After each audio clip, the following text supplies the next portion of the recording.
Welcome to This Podcast is Making Me Thirsty, the number one destination for Seinfeld fans. This is Two Up and Two Down. Here's our producer, Chris, to start us off. All right, welcome back, everybody, to Two Up and Two Down. And today we're doing a season 8 episode, The Money. Chris, why don't you start us off with your first up? Yeah, The Money, written by a friend of the show, Peter Melman, January of 97. Believe it or not, 37 million people watched this episode. It was the most watched Seinfeld episode ever up until that point, and not many beat it. The finale was one of them. So just think about that for a moment. So 2 ups, 2 positive, 2 negatives. Here we go. The Money is not much here, but I'm going to go our friend KLOMPUS. They brought him back. They brought him back with a bang, and I loved his, I'm going to give you the Kelly Blue Book. I want the Kelly Blue Book value. $22,000. His voice is like just obviously old school, going with the Kelly Blue Book value.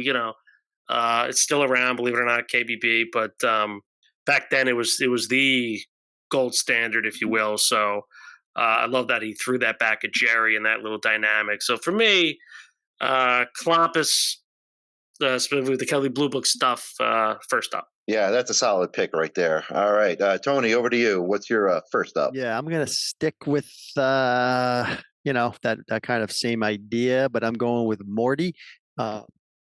Specifically when Morty's working for Peterman. Little dynamic there. I get a chuckle out of every single time I watch this episode.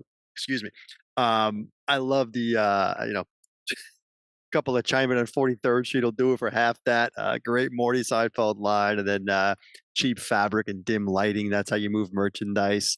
I mean, I can't come up with a lot in this episode, but I do like how I think Peterman kind of respects Morty a little bit in this one, lets him go, and Morty gets it. He's like, my time is gone, but I gave it a shot. I don't know. Something about that scene I like. And Morty, I got a soft spot for, I think. And then you combine him with Peterman, it's a good little dynamic. Like how Peterman takes control of the office again and kind of leaves Elaine in the dust. That's my first up for The Money. That's why this episode is why Morty's a number one dad, helping out Jerry. All right, Chris, back to you. What's your second up? Yeah, these season 8s, it's about lines. And I love the Frank and Estelle, and George was at the dinner table there, and she, how old would Aunt Baby be if she was alive today? And I love Frank's response, she'd never make it. Like, not even like taking the bait or like she would just never make it. I thought that was really clever writing by Melman. Small, but like just popped. So she'd never make it. It doesn't matter. Aunt Baby, I loved her kind of discussion as well, a little bit. So for me, that was my second up. Them at the table discussing Aunt Baby. Good job, Frank. All right, good one. And Tony, back to you. What's your next up? Yeah, and to Chris's point, I think mine's kind of a one-liner as well for my second up, and it's again, it's just a one-liner, but I do like when George is and I don't like a lot. Just this kind of George is like they're in the coffee shop. Which, by the way, what are they doing in this weird coffee shop? Like all of a sudden they stop going to Monk's to get coffee. They go to some like gourmet coffee place. Anyway, when Elaine leaves and George's like, see what happened here? And she paid for the coffee. And Jerry's like, and you misinterpret this how? I think that's a nice little line by Jerry to kind of set George up with like, okay, what are we doing here? Like I missed this completely. It's kind of a throwback, and that's what Melman does. He gets the characters, and this might not be his strongest. He does get the character still, and it's a great Jerry line just to George, like, and you misinterpret this how? Like, what are we doing here, man? So, Yeah, good one, Tony. All right, so now back to Chris. We're going to do some downs. So what's your first one? Yeah, I think a lot of my downs are his ups, but again, these later episodes, I don't know what it is. It's when Elaine and George are together at Monk's. It's there's zero chemistry, right? Like that. Why are they even there? Like George is like, oh, or Elaine's like, if your parents move to Florida, you're poor, like, but happy. And then if they stay, you're rich. But And then like, quite a dilemma. It just, I don't know, it just didn't feel organic. They just like put them together amongst like, I don't know. Those are more George. I know Jerry's not there. I get it. That's why they did it, but just don't do that. I'd almost rather him talk to Kramer for crying out loud. Like it just, when they're both bad. And then when they try to force them together and talk, it just doesn't fit. And again, yeah, I'm grading on what I know from the past, but that's the reality here, folks. So Elaine and George back at Monk's, first down. All right, thank you, Chris. Tony, over to you. What's your first down? Yeah, I got plenty written down. I had that one as well. The George and Elaine conversation together. It doesn't make any sense. Very similar to the lie and the Cadillac conversation. Both terrible. Um, but he used it. I'll grab another one. Another out of place, odd, crammed together, as O'Hara likes to say, or when they just kind of put people in situations where George shows up to a dentist office for some weird reason. What is Kramer going to Elaine's office for to talk about the girl? This Kramer would, I don't know where Melman came up. There's no way Kramer would go to Elaine for, especially go to her office like that. I mean, I don't get it at all. I mean, the shower head one, I know. I think that was O'Hara's downs. We talked about it. What's Kramer doing at Elaine's to take a shower? That one, at least I get. Kramer's a little bit kooky. I get to take a shower. Where am I going to go? You got the good stuff. This is just going there for advice to talk about the girl and the legs. Huge miss by Melman in this case. I don't get it at all. That's my down. It's bad. No, yeah, that scene's been on my radar as a down too. So yeah, good pull there. Chris, back to you. What's your next down? Yeah, that might have been one of the producers just trying to fill some time. I can't kill Peter on this one, but I had it as a down. Don't get me wrong. For me, I'm going to go another. I'm going to go another double down on George here. Him taking out Elaine and the Seinfelds to dinner. Look, what? Like, I get it from the coffee shop Tony thing. Like, but what are we do? What are we doing? And then Jerry shows up. Obviously he was claiming he was in Atlantic City, but again, pre 9/11, it's still travel in Florida. He's not just showing up in a restaurant. That whole scene, George would never do that. He would never do that. He's cheap. He's not giving. He's a great friend, but he would. He would. Why was he taking out the Seinfelds as well? Like maybe just Elaine to help cover the cost of the coffee, which is probably $8. But again, like it's just I'm watching a different show. I don't know what they're doing. Different characters. For me, second down, George at the restaurant with everybody. Buying dinner. Definitely. All right, Tony, what do you got for your next down? Yeah, I wrote that one down too. I literally wrote exactly the way he had it. George taking out Elaine and Jerry's parents. I don't get it.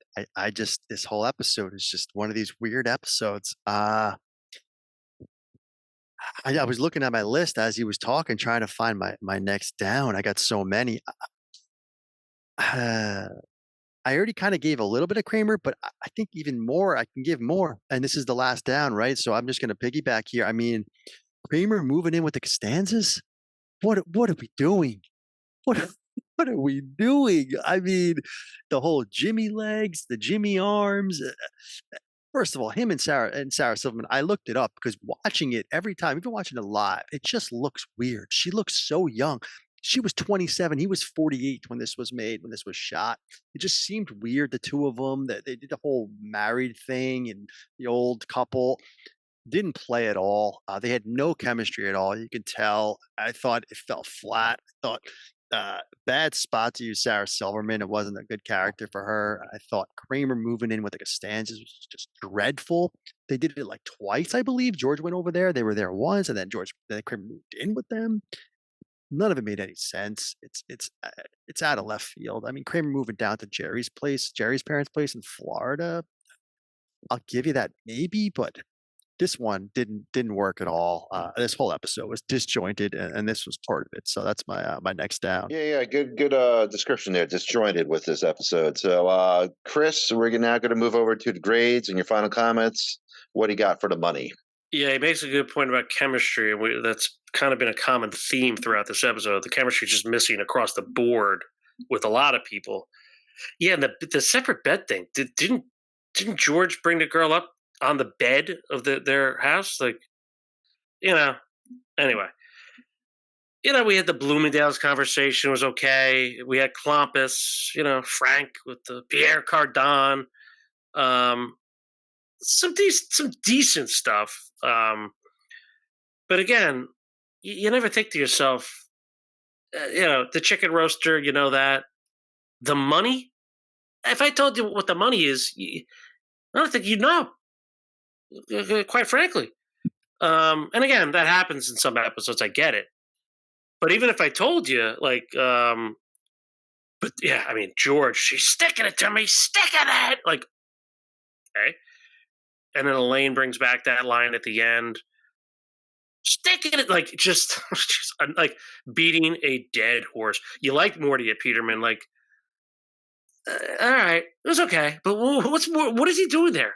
She just gives him a job, like, because are they really worried about Jerry and his money? Like, it felt very sitcom-y at that point. And him going back and forth to like, oh, that's Bally's again. Yeah, Kramer calling the thing. I don't know. I didn't mind Kramer calling Bally's, but I don't know. It's season 8. It's Melman. Like I said, this was the most watched episode, believe it or not, ever up until that point. But 37 million people, they got to see a D episode. The money's a D. It's not the worst. There's some good there. But for me, I think D is a fair grade. All right. Yeah. Good points there. Tony, what do you got for your final grade? Yeah, I think my partner there has got a soft spot for Melman. I'll leave it at that. I think You gave it a D.